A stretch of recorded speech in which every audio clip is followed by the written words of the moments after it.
Josh pa naman sila. Opo. Okay, maganda nga po sa'yo. Alright, si Brother June. Bumati ka muna, Brother June. Right. Yes. Yes, muli po, nagbabalik si Brother John dito sa program ng Lingkod Bayan ni Brother Tony Falcon, Luzon, Visayas, Mindanao, Philippines.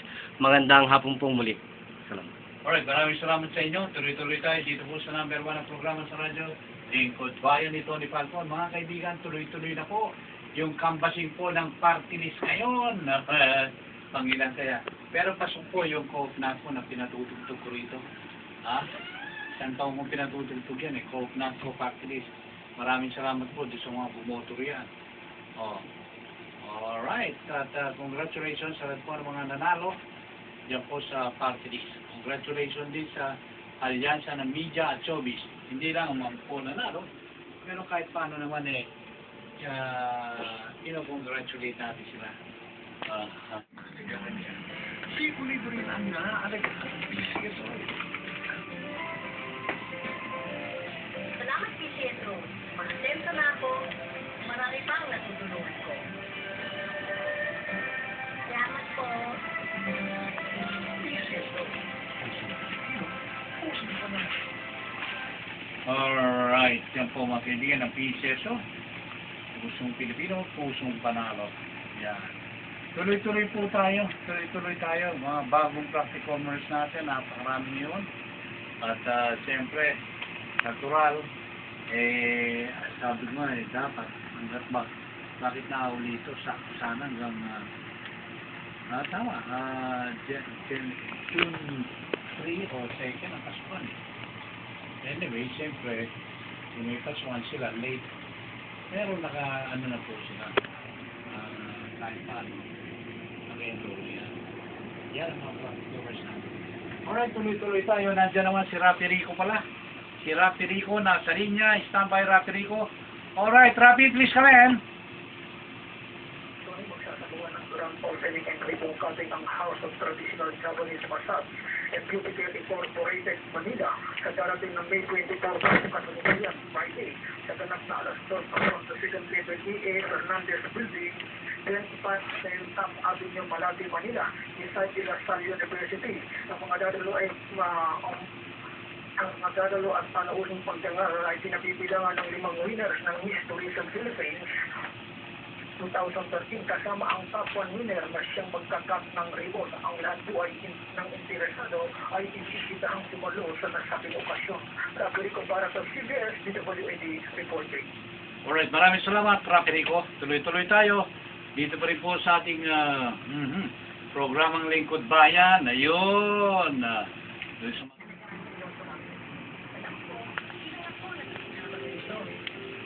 Dahil sa negosyo sa kasagaran niya, si Ulibre ang naaalagay PCSO. Salamat, PCSO. Masentro na ako. Marami pang natutulungan ko. Salamat po. Si Joey ba may report ka? Pilipino, pusong panalo. Si Joey, pakita mo may report. Alright, yan mga kaibigan ng PCSO. Tuloy-tuloy tayo. Sa unang arangkada pa rin ang ating programang Lingkod Bayan. At siyempre gusto natin dire-diretso tayo. Maraming salamat po sa mga sponsors ng programang ito. Kung wala sila, wala rin naman tayong mapapakinggan Tony Falcon dito. Alright, sa unang arangkada pa rin siyempre wala yung taga University of Makati. Natitira mag-report natin muna si Joey Agapito. Alright. O makinig kayo para kayo mga practicomers, dito kayo sa loob para dito muna kayo, saka na kayo maglalabas dyan, alternate pagka ready na kayo, para mapakinggan ninyo yung mga kapwa practicomers natin na nagsasanay at nagre-report sa atin. Maraming graduate sa June, katapusan ng June, 6 nito. Sa Biyernes, nag-iisa, solo si Joey. Ano kayang kasiyahan naman ng Yandog kay Joey pagka-graduate niya sa solo niya ang graduation sa Sabado Biyernes. Alright. Happy birthday to sa inaanak ko nag-imbita pala sa Friday parang ko sumama ka na lang doon sa ano yun, tay din yun Kahit tayo marami doon sa inyo, doon ka na lang sumama, Joey, para Kasama ka ni Fred Salcedo, tsaka yung aking inaanak. Lara Pilico, kung tutawin, mga reporters natin. Sabay po, siyempre, ang inyong report Tony Falcon kasama si Miss Bea. Alright, tonight. Itong report po ni Joey ay Party Pilipinas 3 taon na raw. Ang 3 taon ng kinakal sa kanilang industriya. Alright, Joey, bigyan mo nga ako ng detalye. Sige, para mapalitan ang ating mga karubahin. Go on. Kahapon, ang naging unang episode ng Party Pilipinas. Maraming friendships ang nabuo sa Party Pilipinas hanggang taon-taon din ang itinagal sa ere. Ayon kay OIC Entertainment ng Jeremy 7 na sinigagato natin, nagoodbye man ang Party Pilipinas kasi mas magandang palabas ang inihanda ng nasabing network. Siguradong aabangan ang official announcement ng Kapuso Network tungkol sa bagong programa na magpapasaya sa lahat tuwing linggo ng tanghali. Joey Anagapito para sa Lingkod Bayan DWA. Alright, maraming salamat. Si Joey po, yung mapapanood niyo po sa television, meron siyang report eh. I think this coming Friday or Saturday. Okay? At siyempre ako, panunurin ko rin. Titignan ko rin kanyang stilos na kanyang pag-report. Kaya tayo, sabay-sabay tayo manonood.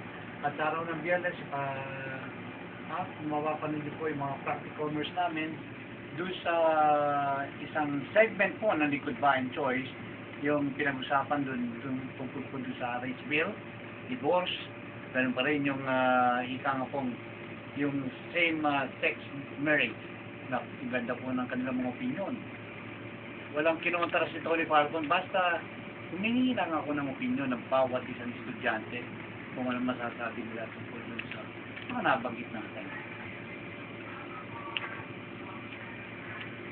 Sa kanilang 10th floor medical arts building.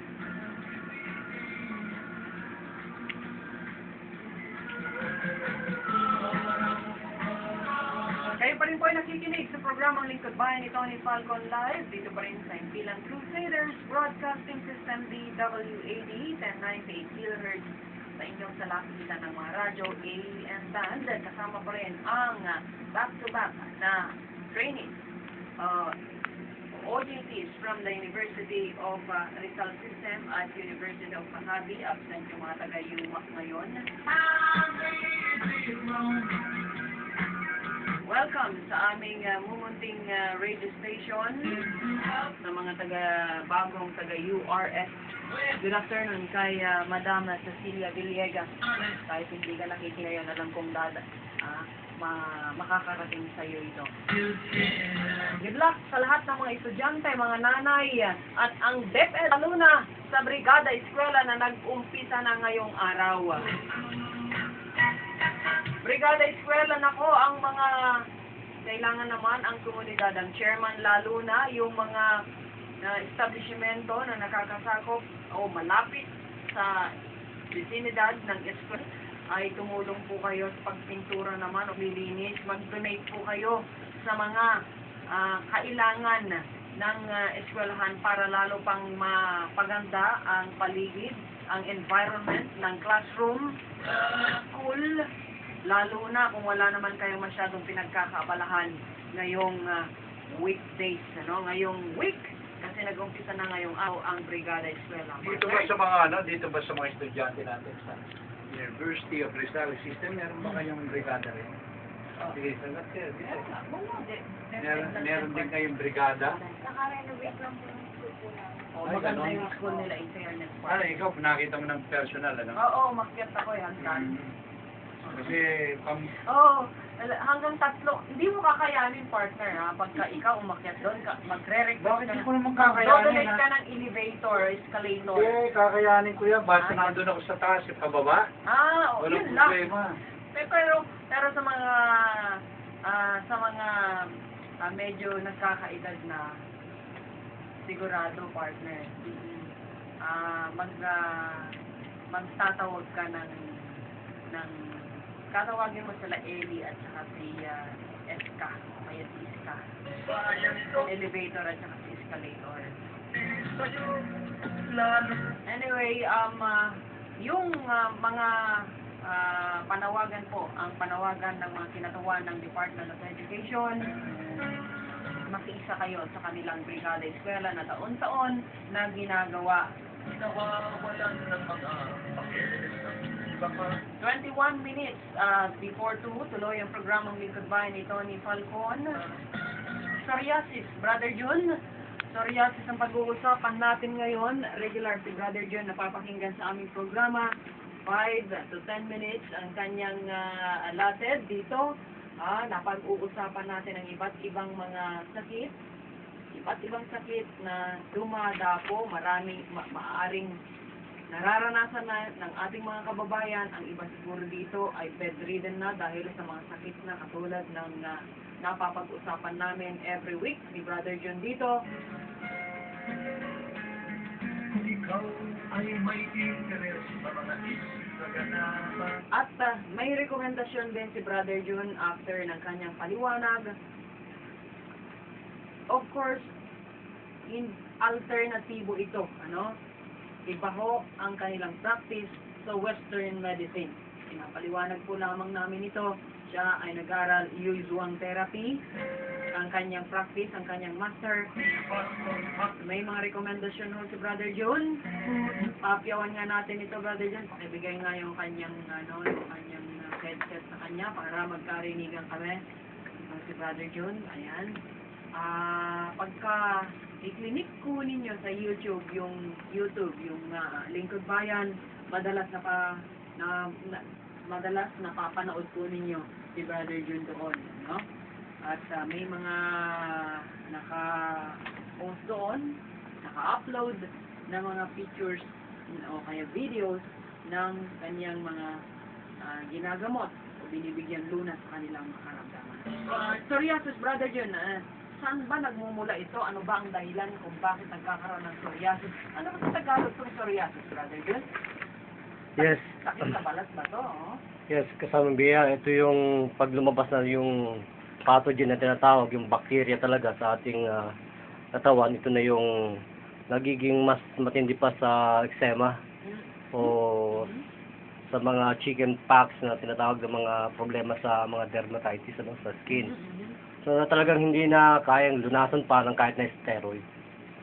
Kaya yung nilabas ko to kasamang Tony, napakayaman pero ayaw talaga magbigay ng pera. Sabi ko sa Lingkod Bayan, hindi ko nag-entertain ng pera. Ang halaga ko sa amin makatulong. Kaya, Dito stage yung psoriasis, Brother Jun? Okay. In some instance kasi, sabi ng mga dalubhasang scientifico, hindi lang doktor, kung ikaw po ay may feeling na despair or chronic melancholy na tinatawag na parang nababaliw. Melancholy. Hopeless na ang buhay mo. Madali ka pong tamaan ng ganitong problema Ganon. sa skin. Skin disease, Sensitive. depression, Kaya stress po ang pinanggagalingan talaga nito. Umihina po ang immune system ng ating katawan. Unang-una po yung function ng adrenal cortex, secretion ng ating cortisol hormones.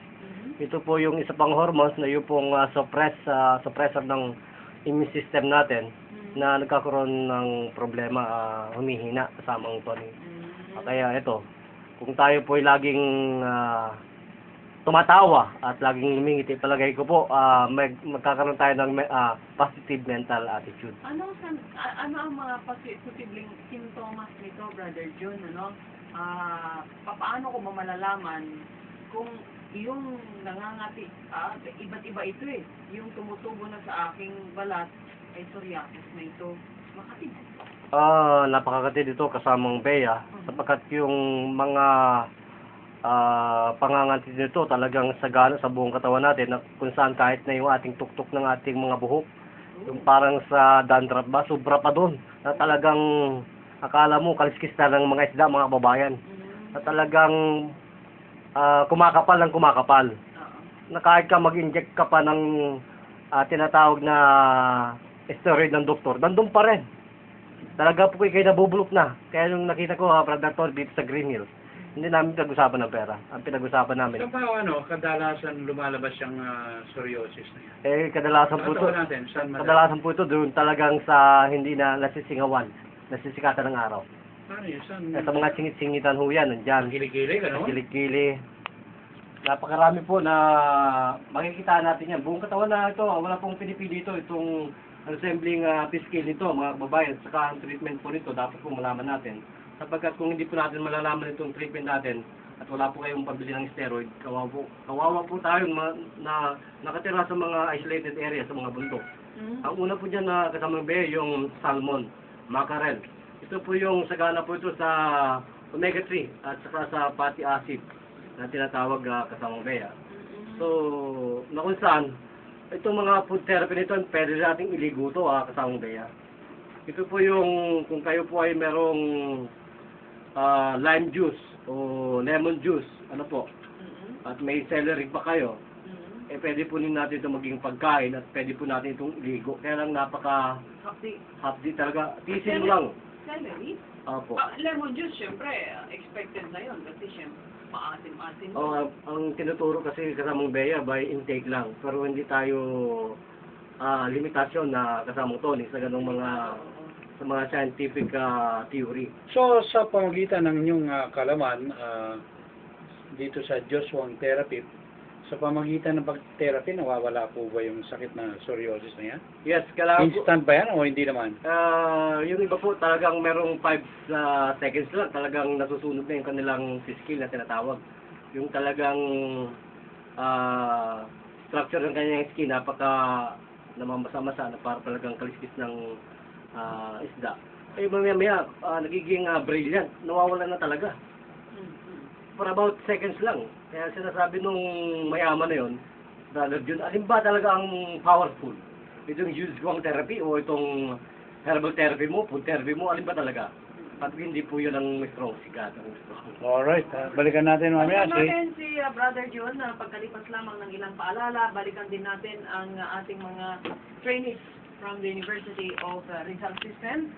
Atin munang bigyan daan ang ating pakikipag-ugnayan kay Ginoong Monchito Ibrahim, ang Deputy Executive Director ng Department of Science and Technology, sa pamamagitan ni Cathy Cruz. Stand by.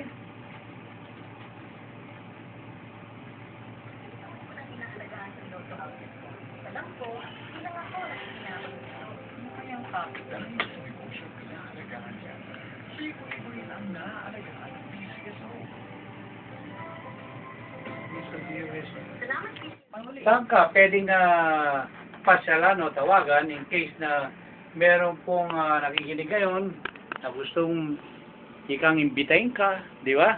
Papuntahin ka sa bahay nila para ika nga po yung tulong na pwede mo share dun sa kanyang sakit, magampanan mo. Okay, Brother Jun? Yes, sa lahat po na nagkakaroon ng mga karamdaman ng kahit na heart attack o high blood or diabetes, dapat po sana tayo magkaroon po ng social acceptance para ma-enjoy po natin yung ating pagiging nakatira dito sa Republika ng Pilipinas. Democratic po tayo, kailangan po hindi tayo naghihirap. Ito po lamang yung tatawagin na numero ng Lingkod Bayan ni Brother Tony Falcon, 544-6641 at may cellphone number 0920-679-6974. At dito po kami matatagpuan sa inyong sa aming studio 304 Dumlao Building, Barangay Pleasant Hills, Shaw Boulevard, Mandaluyong City po. MW po yan. Live. Back to you, kasamang Bea. Thank you. Thank you, Brother Jun. Ang topic for today ni Brother Jun, psoriasis, mga kaibigan. Kung interesado kayo, tawagan ang kanyang mga binanggit na numero. 2 minuto bago sumapit ang alas 2. Lingkod Bayan ni Tony Falcon. Ang inyong napapakinggan. Siyempre, nakakasama ninyo, Bea Corpus, at ang tunay na bida sa programang ito, Tony Falcon. Kasama pa rin ang ating mga trainees from the University of Rizal System.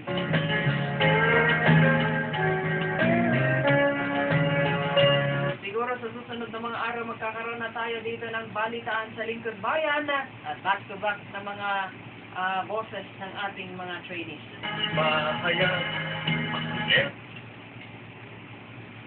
Alright, maraming salamat po mga kaibigan, doon sa mga nakinig sa atin, susubaybay sa araw ng Biyernes, yung sumusubaybay na regular, alas 5:30 po yan, pag Sabado, alas 4 ng hapon, Sowi Light TV, channels, sa lahat po ng cable channels sa buong Pilipinas.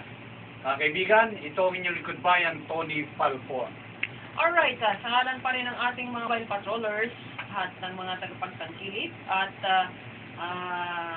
taga-subaybay ng programang Lingkod Bayan ni Tony Falcon.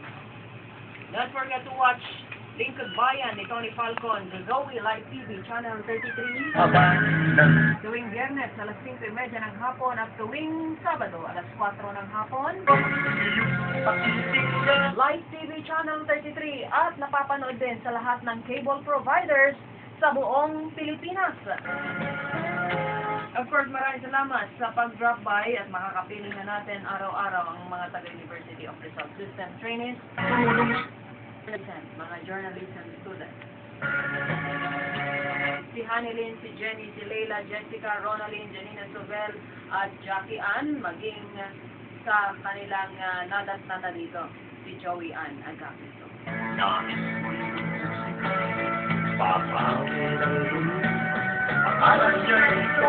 Maraming salamat sa inyong patuloy na pagsubaybay hanggang bukas sa ganito pa ring oras.